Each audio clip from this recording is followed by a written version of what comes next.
viewers, this is Gauri from birdermix.com. Today is a very great day for you guys and also for me because since Birdermix has started, I was pursuing about one person since very beginning. I wanted to introduce this person, this man, this birder since beginning. So this is viewers, Mr. Ganesh Jayraman, a very well-known person in the field of birding and bird photography. So just not waste the time and meet and talk with Mr. Ganesh Jayraman. Hello Jayraman sir, welcome to birdermix.com and thank you very much. You gave spare time for us. Yeah, hi, hello viewers. It is indeed my pleasure. Thank you for this opportunity. So sir, without wasting any time, I would like to ask you that you are from Chennai as we all know and you are an IT professional. So how come an IT professional developed interest in birding and you became so nice bird photographer and birder? No, I basically love nature and I like watching birds since long time. So it was in 2009 where I had opportunity to purchase my first camera. That is when I started photographing birds. So the love for nature is always there, but I don't have an answer why I chose birds. I always like birds and I like to photograph them. So that is the reason. Okay, so there is no reason. This is a natural love. This was a natural attraction for birds since beginning, and we can see it through your work, through your photography.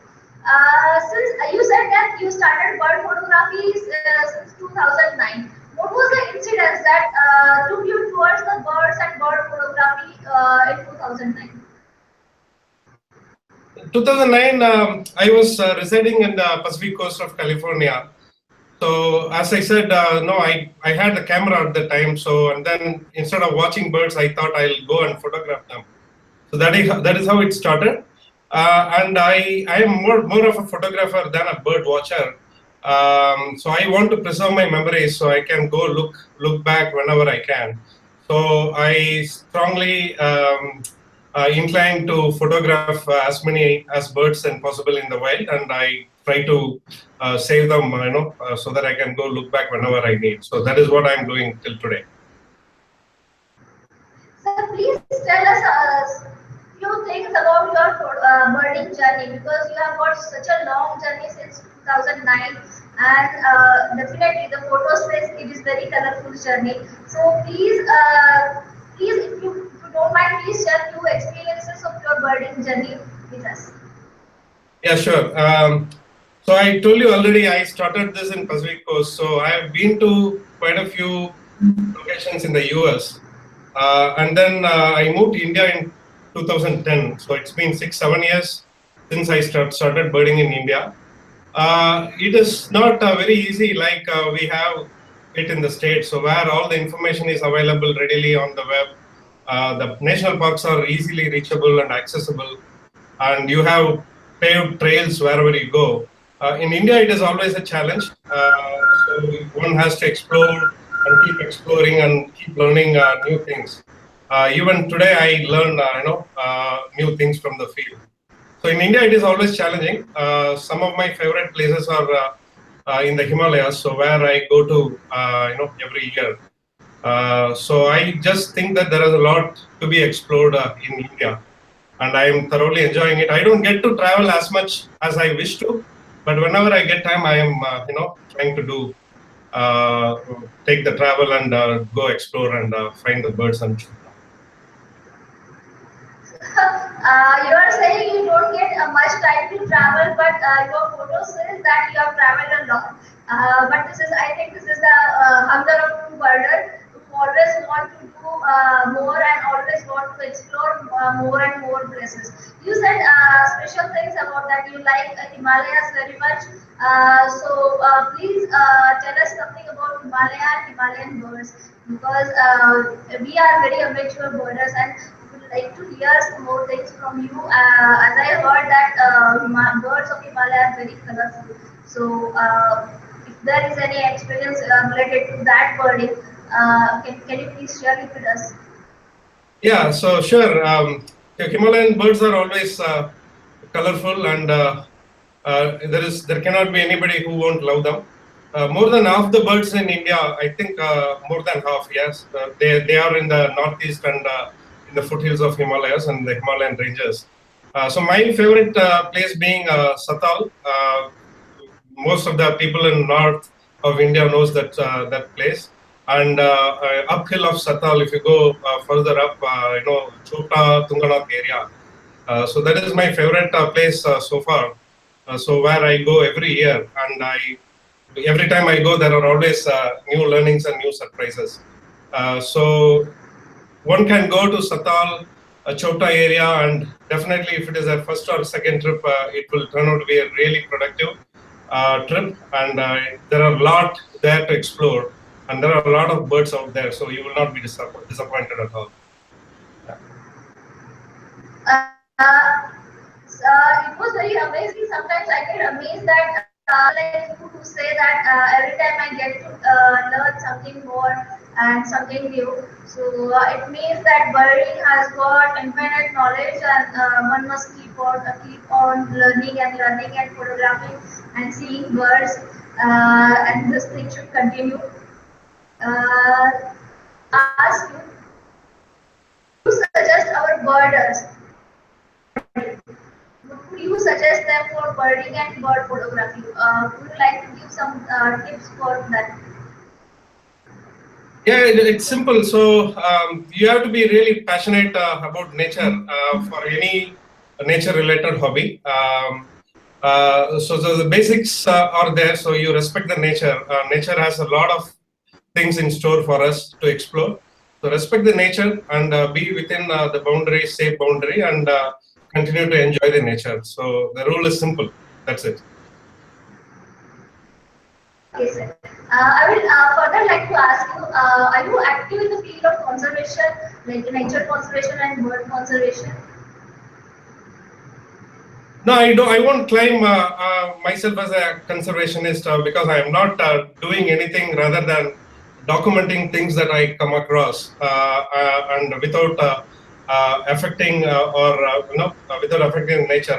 As I always already said, try to respect the nature, and if there is anything that I can do with my photographs towards conservation, I would love to do so. I'm taking part in a lot of non-profit conservatory organizations. I'm contributing, and I'm in touch with people to see what I can do. So I'm not doing anything extensively at the moment, but I am more inclined to do that. Yes. Wish you all the best, sir.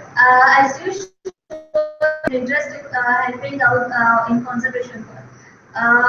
Further, I would like to ask you, sir, would you like to give some tips for photography? Because many times it happens that bird is right in front of us, and forget about the camera settings or things like that. So, would you like to give some tips for photography? Bird photography. Photography tips, you mean? Yes, sir. Bird photography tips. Yes, sure. Of course, you need a decent gear to make good images, but you don't really need a ultimate super tele or super zoom lenses. So I started with a 100-400 and a 400 lens, which is a moderate entry level lenses. So I have made more than half of my images using the 100-400 and 400 from Canon family. Till now, I use Canon lenses and cameras. So you don't really need big lenses to make good images. You have to understand the habitat, understand the behavior of the bird, how to approach the subject safely without disturbing the subject, in this case the bird.